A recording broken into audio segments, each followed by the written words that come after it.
আসসালামু আলাইকুম, জুম্মা মুবারক। কেমন আছেন? আলহামদুলিল্লাহ। আজকে আমরা বাসায় বোনা খিচুড়ি করছি।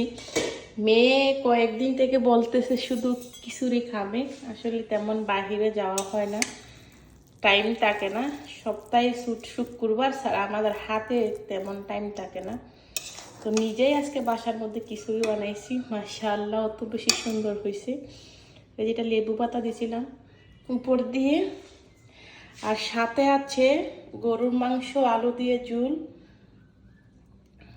আর এদিকে আরো আছে হচ্ছে এই যে জাল জাল রসুন দিয়ে বোম্বাই মরিচের আচার।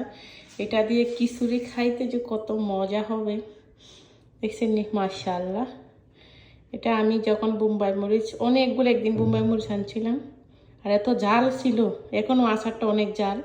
তো খিচুড়ি দিয়ে আর বোম্বাই মরিচের আচার দিয়ে সাথে গরুর মাংস দিয়ে আলু দিয়ে ঝুল দিয়ে খাবো।